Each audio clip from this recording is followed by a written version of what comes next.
Hi, this is Cindy from Part-Time Permies, and today we are going to make some soil blocks.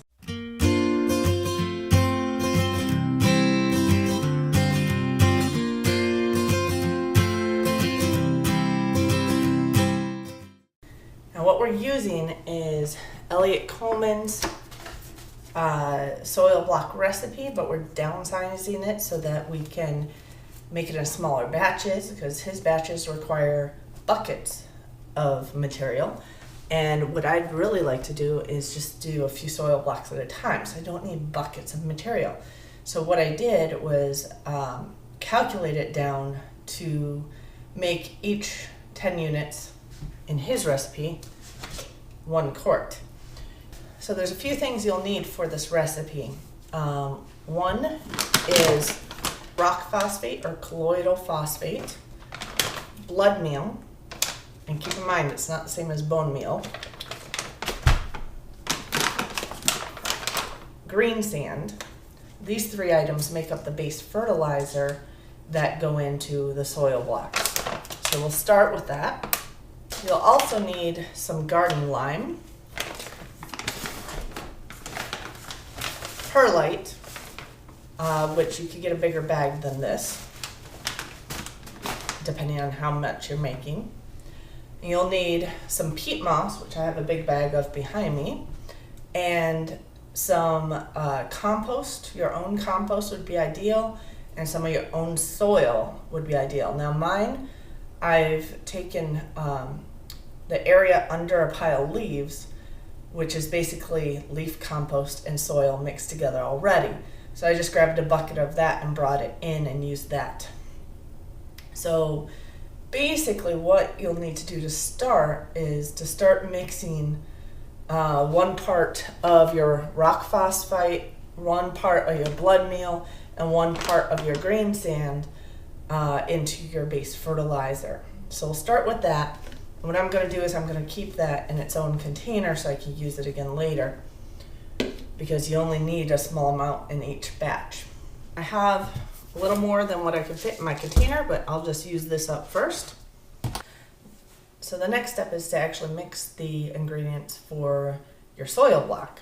What you will need for this are 3 quarts of peat moss. And into the peat moss, you'll put about 2.5 teaspoons of lime. Go ahead and mix that up a little bit.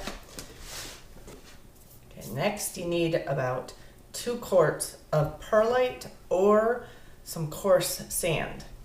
Okay, so now is when you put your base fertilizer in.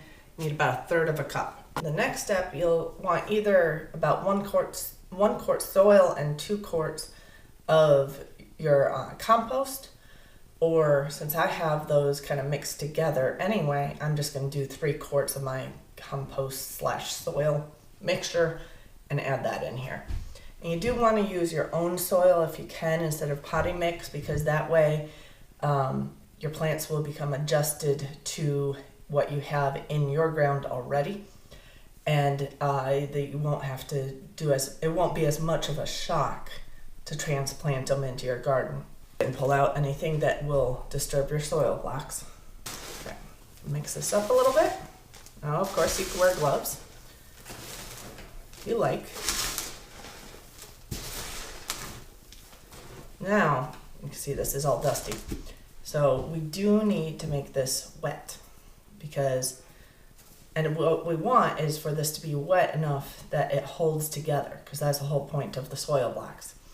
So what I have here, some water in my watering can.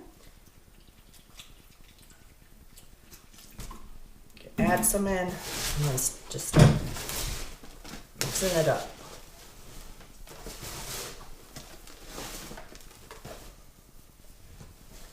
Kind of like kneading dough.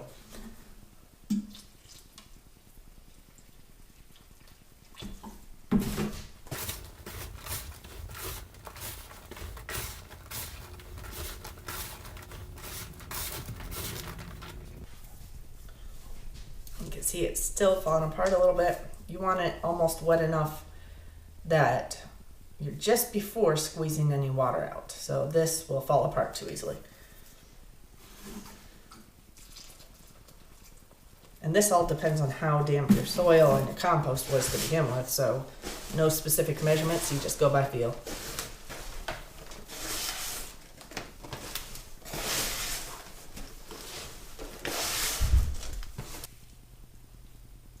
Okay, so I'm just barely able to squeeze a little water out of there. I think we're good.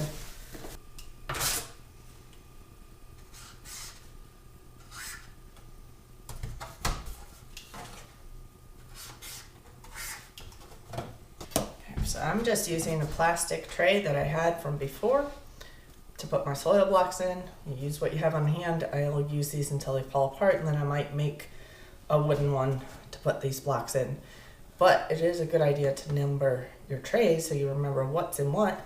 And I usually keep a notepad off to the side that says which row has what things in it. Now here's where special tools come into play. You want multiple size soil blocks. You want usually a small one for your tiny seeds that take longer to germinate, and then you want a larger one. These nubs on the end here are interchangeable, and you could get ones that are bigger, so you could plant bigger seeds in there. It plants them in deeper. This actually puts the hole in your block for your seeds to go in. The smaller one is used to plant the tiny seeds that take a while to germinate. And then you can place these extra blocks in here. Replace these with these extra square-shaped ones, which are just slightly bigger than these, so that when your seeds start outgrowing the tiny blocks, you can transplant it into bigger blocks. So what you do with this, there's that space. These are about, say it's 1.5 inch ones. You could get 2 inch ones, you could get 4 inch ones. You could get 4 inch ones that will make a hole for a 1.5 inch block, so you could transplant it into a big block if you really want to. Usually I just go from these directly into the ground.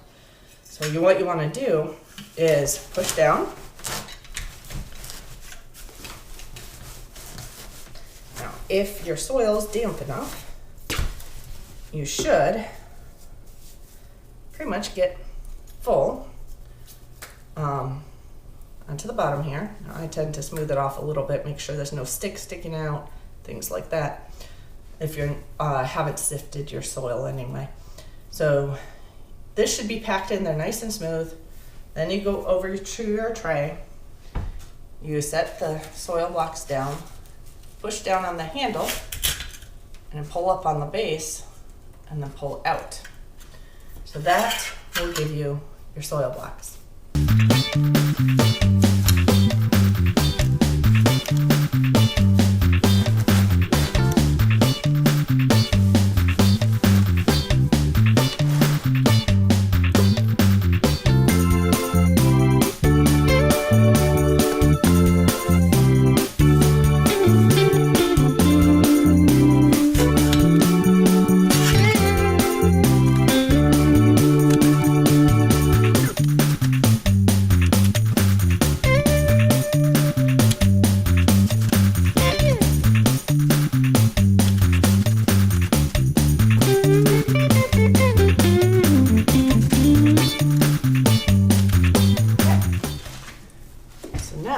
Have a set 9 rows of 9x4 soil block rows.